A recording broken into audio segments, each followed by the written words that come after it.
E aí galera, bem-vindos a mais um vídeo aqui no canal. Para quem não me conhece, sou o Felipe, junto com a Rê, a gente cria conteúdo sobre a Espanha e Madrid aqui para um casal de amigos meu. Hoje eu vou comentar com vocês se é possível ou se não é possível vocês virem para a Espanha falando só o português. Vamos começar falando sobre o turismo. Se você chegar aqui para fazer turismo em Madrid ou na Espanha, gente, fiquem tranquilos que com o português puro e lindo, eles vão tentar fazer o máximo de esforço para poder entender vocês. Eles também vão se esforçar ao máximo para você poder ter uma experiência maneira e não vai ser aquela coisa conflituosa ou preconceituosa, como muitas pessoas escrevem pra gente. Ah, eles têm cara de ser preconceituoso, se eu falar o português eles não vão me dar atenção.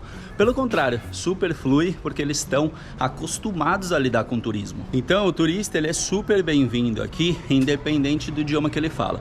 Muitas pessoas vêm aqui e perguntam pra gente: ah, tá bom, e se eu for só com o inglês aí, eu consigo me virar legal? Com certeza. Muitas vezes a gente chega conversando em português entre nós e as pessoas perguntam se a gente quer o atendimento em inglês, porque eles veem que é outro idioma e o inglês é sempre o caminho mais fácil que eles encontram para poder se comunicar. Mas se você não tem nem o inglês, nem o espanhol e nenhum outro idioma que não seja o português, fica tranquilo. Sempre vai ter um menu para você poder ler ali e poder apontar. Então chega, olha, eu quero esse aqui, não tem problema nenhum. Tem muitas pessoas que escrevem pra gente: ai, minha primeira viagem internacional, eu tô super ansiosa. Gente, se tranquilizem, porque isso daí é um problema imposto por nós como pessoa. Nós colocamos esse bloqueio. Mas se vocês tiverem dificuldade em qualquer placa que vocês queiram ler, ou se não um cardápio, qualquer parte de texto que seja visual, vocês podem baixar o aplicativo do Google Tradutor. Aqui no aplicativo do Google Tradutor a gente tem a opção de colocar a câmera aqui, ó. E se a gente clica na câmera, a gente autoriza, habilita e a gente só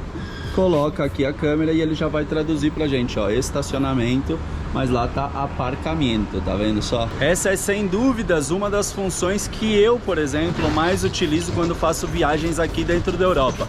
Como os países estão muito próximos um do outro, eu utilizo bastante essa função, porque, por exemplo, eu fui para a Alemanha, eu não conseguia ler as placas, eu queria saber onde era a saída, então eu pegava, abria o aplicativo do Google Tradutor, habilitava a função e só de apontar eu sabia o que estava dizendo cada placa. Isso daí eu recomendo para vocês também, porque por mais que muitas das palavras sejam parecidas com a do português, com certeza tem muita palavra que é muito clara para nós que vivemos aqui, mas para quem vai fazer turismo pode ser um pouco mais difícil. Tá, Felipe, mas se eu escolher a Espanha para viver, será que eu consigo falar só o português e pouco a pouco ir aprendendo o espanhol? Eu tive que vir para dentro de casa que eu não tava aguentando lá fora, a gente tá muito quente aqui. Mas vamos lá, para viver aqui é preciso o espanhol? Gente, eu considero que sim. A minha opinião é que você tem que ter o espanhol. Se você puder investir no espanhol, você poder investir num curso, esse daí vai ser o maior investimento que você vai fazer em você. Se você chega aqui já com o idioma, se você entende, você já consegue estabelecer uma conversação e tal,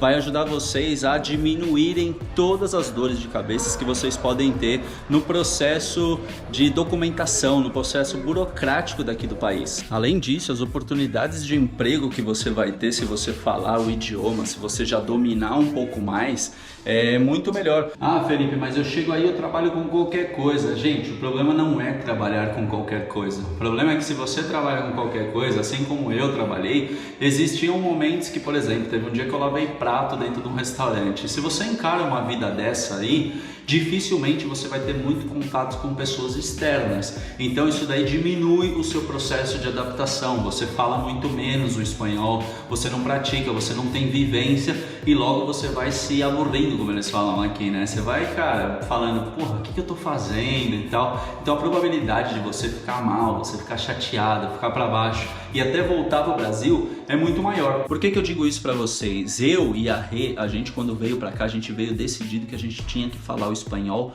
bem falado, sim ou sim. Eu sou da área comercial, então quando você é comercial, você precisa conversar com muitas pessoas o tempo inteiro. E se você conversa com pessoas o tempo inteiro, você precisa aprender, inclusive, a se expressar como elas se expressam, a mover o corpo como elas movem. Tudo isso faz parte daquele momento construtivo da venda e do momento de você estabelecer estabelecer uma relação duradoura com os clientes também. Então, a gente colocou como meta que a gente ia aprender o espanhol e a gente ia investir o que fosse necessário. A gente deixou de investir no apartamento quando a gente chegou, porque quando a gente chega a gente quer comprar tudo pro apartamento, né? A gente deixou um pouco de lado essa parte pra gente poder investir em nós, porque quanto mais rápido a gente tivesse conectado com a cultura e se expressando como eles se expressam, eu acredito que ia ser mais fácil a nossa adaptação, a nossa estabilização, podemos dizer, aqui no país. Eu mesmo, quando estava estudando espanhol, eu comecei a buscar trabalho e eu comecei a trabalhar de forma informal, né? Trabalhei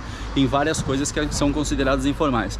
Lavando prato, abrindo ostra, trabalhei nada que tinha muito contato com o público. Por quê? Porque o meu nível de espanhol ainda era muito baixo e eu não conseguia realmente esses trabalhos aí que era de cara ao público. Conforme eu fui melhorando o meu nível de espanhol, eu comecei a pegar trabalhos mais expostos. Então, eu comecei a ir para a sala num restaurante, comecei a dar atendimento só de levar bebida na mesa, caso o cara me contestasse alguma coisa, me perguntasse qualquer coisa, eu tinha o mínimo suficiente para poder responder aquele cara ou simplesmente falar para ele: você aguarda que eu vou chamar o garçom responsável. Então eu comecei a subir de nível e comecei a ganhar a confiança daquelas pessoas que estavam me contratando para aqueles trabalhos. Então o próprio dono do restaurante falou: é o seguinte, você já tá falando melhor, se você quiser ir para a sala, começar a atender as mesas, começar a pegar pedido e tal. E aí foi um processo evolutivo para mim. Eu estudei espanhol na Don Quixote e a Rê estudou na Inforex. São duas escolas super importantes, são inclusive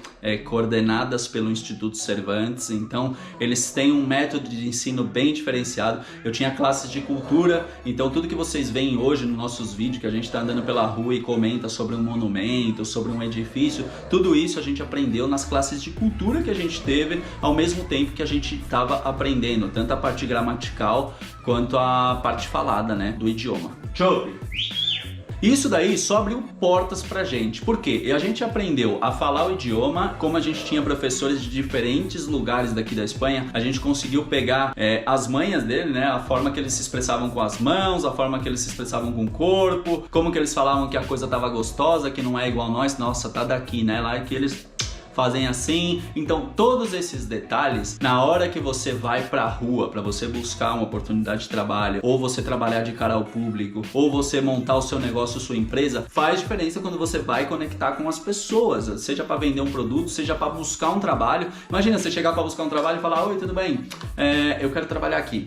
E o cara vai falar: tá, você fala o espanhol? Ah, não falo, mas olha, eu sei carregar uma bandeja, eu sei tirar um café, eu sei preparar um drink, tá, mas e se o cliente começa a estabelecer uma conversação com você? Você não consegue atender o cara. Então, tudo isso daí são fatores limitadores para você buscar oportunidades melhores dentro do mercado de trabalho aqui. Para eu começar a ter o feedback dos donos de restaurante, dos locais que eu trabalhava de extra, demorou mais ou menos uns 3 meses. E eu estava estudando numa escola muito boa, então eu tinha um acompanhamento muito bom durante o dia, eu praticava na escola, eu tinha aula de cultura, eu tinha aula na rua, inclusive, saía com os professores, eles iam, mostravam monumentos, mostravam obras pra gente, então eu tava vivendo de forma imersiva o idioma. Além de lá no trabalho eu falar o idioma, eu estar na escola de manhã e a tarde inteira, quando eu chegava em casa, eu ainda tinha 2 colombianos que eu ficava trocando ideia com eles o tempo inteiro. Aí entra o próximo ponto que eu queria falar com vocês. Muitos brasileiros que mandam mensagem pra gente, falam assim: olha,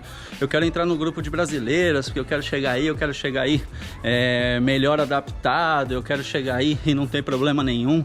Gente, hoje em dia, avaliando tudo isso, a melhor coisa também que eu fiz, além de estudar o espanhol, foi demorar para ter o contato com o brasileiro quando eu cheguei aqui. Então, basicamente, o meu resumo é esse, gente. Se você vier turistar, não se preocupe com o idioma, porque você vai, conseguir desenvolver o que você quiser aqui.